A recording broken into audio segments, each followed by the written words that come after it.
Привет, привет всем! С вами Bear is this. We are building the Zvezda 1/8 scale MI-8 MT Soviet multi-role helicopter. I reviewed this many moons ago, and at last I've got round to building it. So we're going to start off building up the cabin. You're going to see this kit is not exactly a cakewalk. There are quite a few issues that I'm going to cover inside this build and hopefully help you out if you're going to be building this kit. In fact, you don't see many builds of this kit at all. The cabin is quite well detailed. It contains the rudder pedals, flight control systems, and a very detailed passenger area. This construction step, very straightforward. You can see how it builds up quite nicely. I've got replacement resin seats that I'm going to incorporate, and they will slot into the kit parts. Check out the review if you don't see it. It covers all of the aftermarket parts that I will use in this build.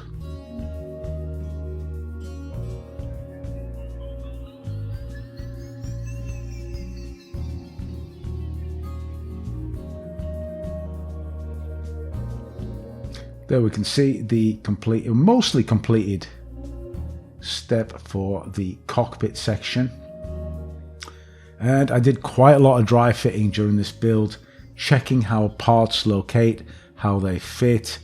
And actually here I made quite a big mistake, to be honest. There should be a gap in between these two parts. Pay attention to the build. If you want the full ins and outs of every single aspect of this build, I have a further 4 videos on Patreon for my Patreon supporters where I cover the build as it happens and provide in-depth tips, tricks, and also the mistakes that I made when I built this kit. You'll see that you have got supplied engine detail and gearbox. I will not have this on display, but it is necessary to build them in order that the outside parts, the cowlings, etc. fit properly.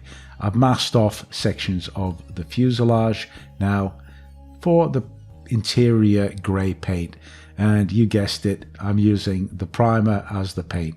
Just simple Mr. Servicer 1500 grey. There you can see a correction that I've made on that roof part. It's necessary to have a gap there, or else you'll not be able to fit it into the fuselage because of the big bulkhead between the cockpit and the cargo compartment. A little bit of hand brushing of some of the details. All the paint callouts are fairly well described in the instructions, but of course I also advise looking for references to make sure that you get things mostly correct. You can see that the resin seats incorporate the shoulder straps and harness for the pilot and the co-pilot, and I'm keeping the detailing very simple just because I decided from the outset that this aircraft will be buttoned up. There won't be anything open, so a very simple oil wash just for the cargo compartment.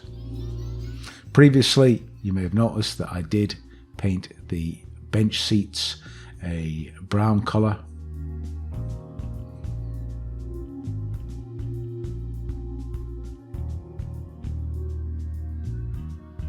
And there you can see the effect of that staining, highlighting most of the detail, gives a bit of a grimy appearance, a little bit realistic. Notice that the bench seats are only supplied instructions as if they are folded up, and there you can just see the tops of them just peeking over the tops of the cabin windows. This is a little jump seat for the third pilot. And I do have the, as usual, Quinta Studio 3D decal set for the instruments and all the details. This was actually included in this kit when I pre-ordered it a long time ago. So very simple to use. I use PVA, school glue, etc. to fix these in as per the instructions. You may also wish to use super glue, but I find it's the easiest way to do this because you have time to move the parts into position. All this great detail. Sadly, most of the instrumentation overhead, it just cannot be seen from the outside of the helicopter. Zvezda does include the stencils, etc., for the inside of the cabin, and also extensive decals, water stickers for the cargo compartment. Now we're starting to get this thing together, and this is where you'll hit the first sort of issues. I worked out how I wanted to get this to fit, and immediately I saw that there was going to be some gaps and issues to work with. So the way I approached this was that I wanted the gaps to be in areas where they're going to be less observable. So I concentrated on sealing up as best I could this joint at the top of the fuselage. Now, as I covered in the review, this kit incorporates rivet detail all over the fuselage, and we have to think of a way to tidy up these seams and also restore the detail. So we'll cover that part also.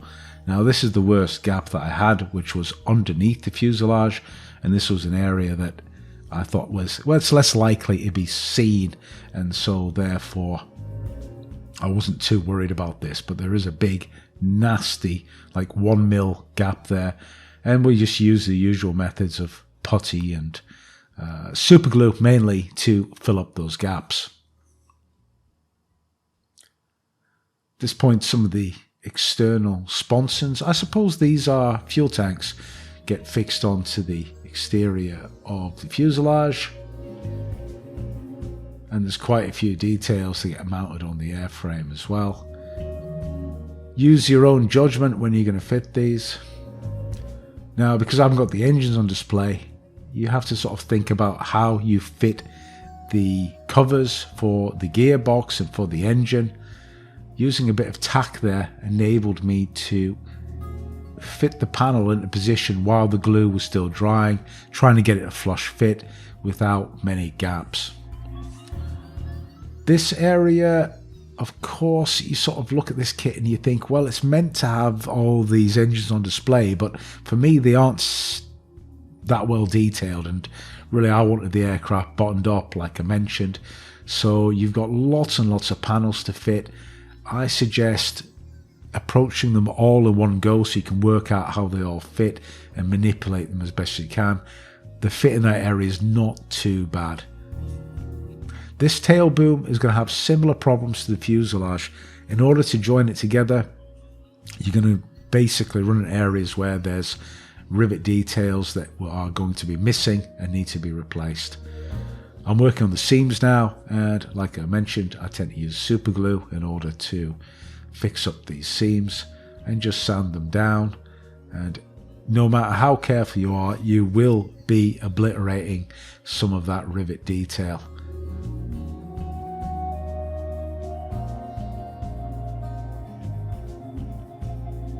There you can see on the tail boom there, you can see how the detail, the rivets, tends to disappear at some portions. It's basically the nature of the moulding, and somebody mentioned that during the review. The tail boom is not a great fit. I thought it would be, but there is a big gap. Sand it down a little bit and you'll get a better fit. The same can be said for this rear clamshell cargo doors, and I had quite a big gap there. In order to solve this, I'm using Mr. Dissolve putty, which I apply with a small brush. And in order to preserve as much of the rivets as possible, what I use is a cotton swab dipped in some leveling thinner and just simply wipe over the top, removing the excess putty. This way you're not going to obscure the detail, and you basically fill that gap in a fairly acceptable manner. That's what I would say. Now, here are two antenna post mounts. The kit would suggest that you just butt join two little pieces of plastic. It won't be sturdy enough for the rigging of the helicopter. So exactly, if you have a look at my hind build, I did exactly the same thing.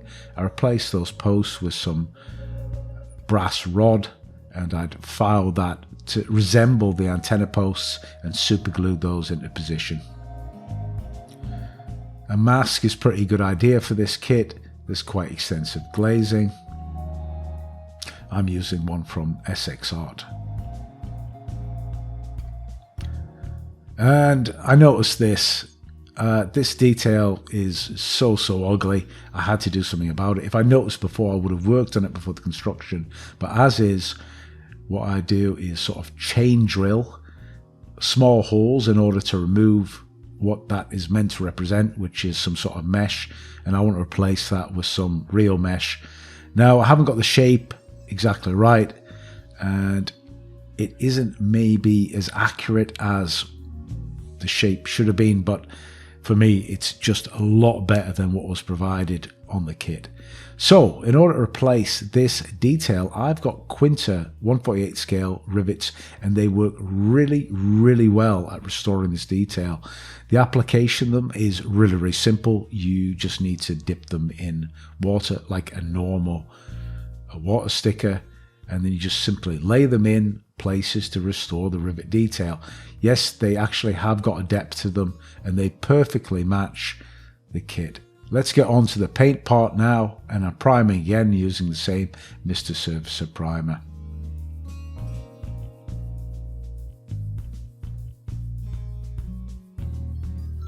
We'll start off the underneath colour using this Air Superiority blue colour from Mr. Colour. If I hadn't mentioned before, this is going to be the Afghanistan box art version. At the same time, I'm also priming up some of the wheels and other details and applying metallics on the rocket pod armament.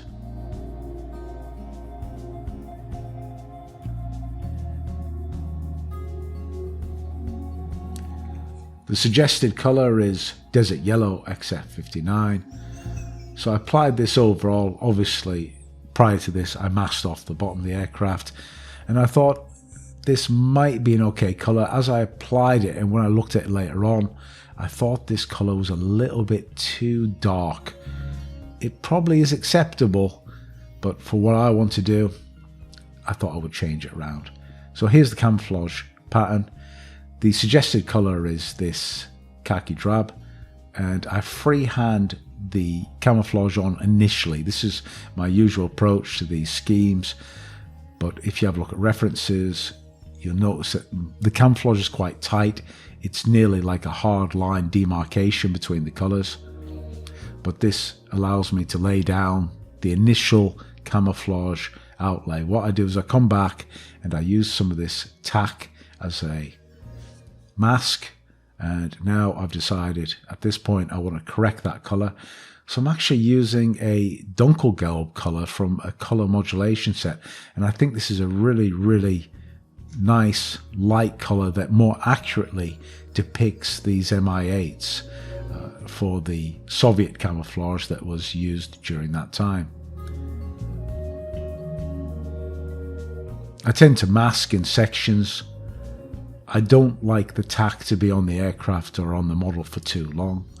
At the same time, with this khaki colour as well, this khaki drab, I decided to lighten that up. So I freehanded in a light green just into the inner portions of what previously was sprayed. There you can see the effect. So you're going to get a dark outline, and then the interior part of that camouflage is going to be a contrasting lighter green.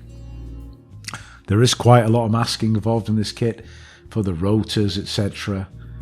And again, I'm using the same metallics to get this leading edge on the rotor blades.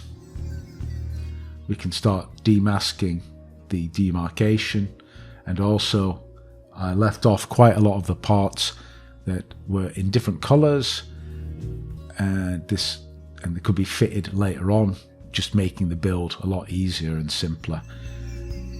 I haven't covered glossing the model, but this was simply out of the can Mr. Hobby Super Clear Gloss, or Mr. Top Clear, I can't remember the exact one. Applying the supplied kit water stickers. They are a little bit difficult to bed down, but I did get there in the end. And now on the weathering. How do you weather an aircraft with rivets? Well, this is the approach that I used.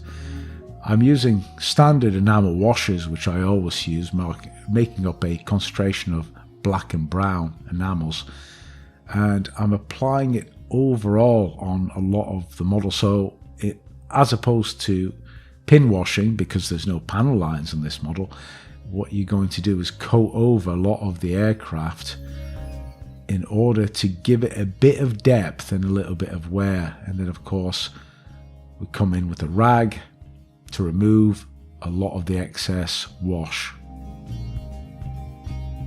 In areas that you want streaks, or there's areas that are difficult to reach, I tend to use cotton swabs in order to soften down the harsh look of that wash. And again, I've used Mr. Super Clear as the matte varnish, and at this point I can remove the masks. And also at this point as well, I chose to fit on the resin wheels. And now we'll do a little bit further weathering, keeping it quite simple, using oil paints. And I've used this grey brown colour from MIL-Mi8 MT. It works quite well on aircraft, I think. And if you want to quicken up your weathering, which I don't really suggest, use lighter fluid. It really is a very quick way to work. I don't usually work quickly, but in this case I had a bit of a time constraint and I wanted this thing finished. And what it does, it dries the oils very quickly. Standard weathering, streaking the oil downwards, blending it all over the aircraft. You don't want the wash or the oil to be overdone. Don't forget to rig the helicopter. It does have rigging. A lot of people miss this out their builds. And here we are. Another missing part from the kit is the hoist. We can fit on the rear anti-torque rotor. And also at this point I decided to do a little bit more weathering with the rocket pods to depict as if they've been fired or used in action. And also at these exhaust deflectors I sprayed in some of this NATO black to depict sooty exhaust. And because we have an Afghanistan aircraft, a touch of dust at the very lower surfaces of the aircraft was sprayed from underneath, and then I fitted on the armament. Finally, the tail rotor is dropped in place and the build is finished. Thanks guys, and see you on the next one.